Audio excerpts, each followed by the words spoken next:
Today, let's look at how to make a delicious barbecue baked potato in the Blackstone Pellet Grill.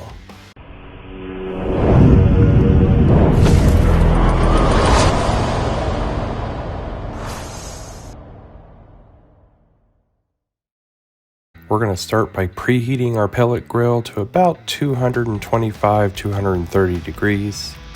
Once you have that preheating, we're going to go ahead and prep our potatoes. So I've got large russet potatoes here. I'm just going to coat these on a piece of foil with some olive oil. I'm going to use my hands to kind of rub that olive oil all around the outside of this potato. This will ensure a slightly crispy peel as it cooks, but also will help hold the seasoning on. For the seasoning, I'm just going to use Blackstone's Essential Blend, nice blend of salt, pepper, and garlic. And I'm just going to sprinkle that all over this potato, using my hand to just kind of press it in place so that it adheres to this potato all the way around. Once I have that seasoning liberally added to this potato, I'm just going to wrap it up in this foil.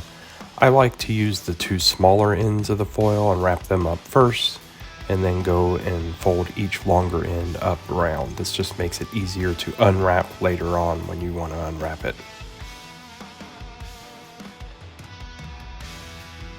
Now that the grill is preheated, we're ready to add our potatoes to the grill.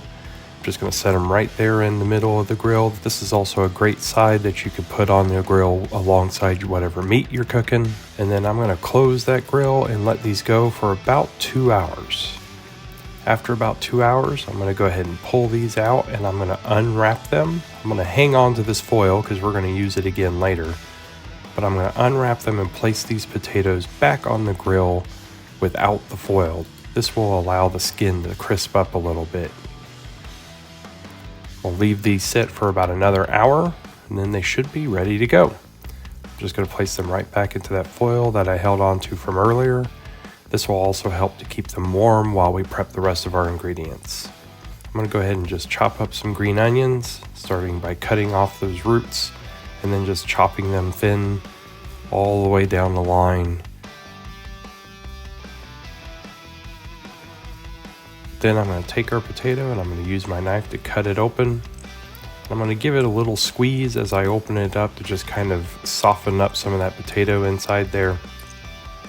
You can also go back with your knife and chop up the inside of the potato just to allow some crevices for butter and different toppings to kind of penetrate the rest of that potato.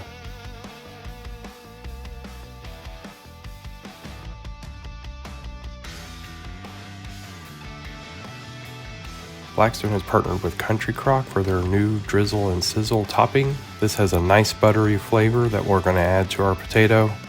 So I'm going to squirt a nice amount of that right there on my potato. Then I'm just going to use some cheese. You can use whatever kind of cheese you want. I'm using a Mexican blend here and I'm going to add that directly to the hot potato. I want this potato to melt that cheese down. So I'm going to put it directly on top of the potato first. Then I'm going to top this with some pulled pork that I made earlier on the smoker. You can use whatever meat you like.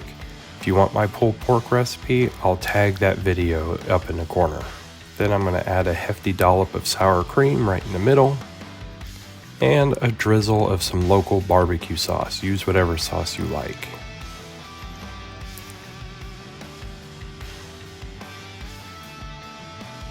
And finally, I'm going to top it with those green onions we chopped earlier, and that's it.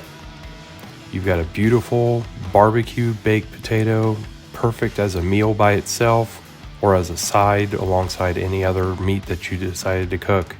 This is a delicious option for using that barbecued meat. You guys should give this a try. Let me know if you do in the comments. Until next time, thanks for watching.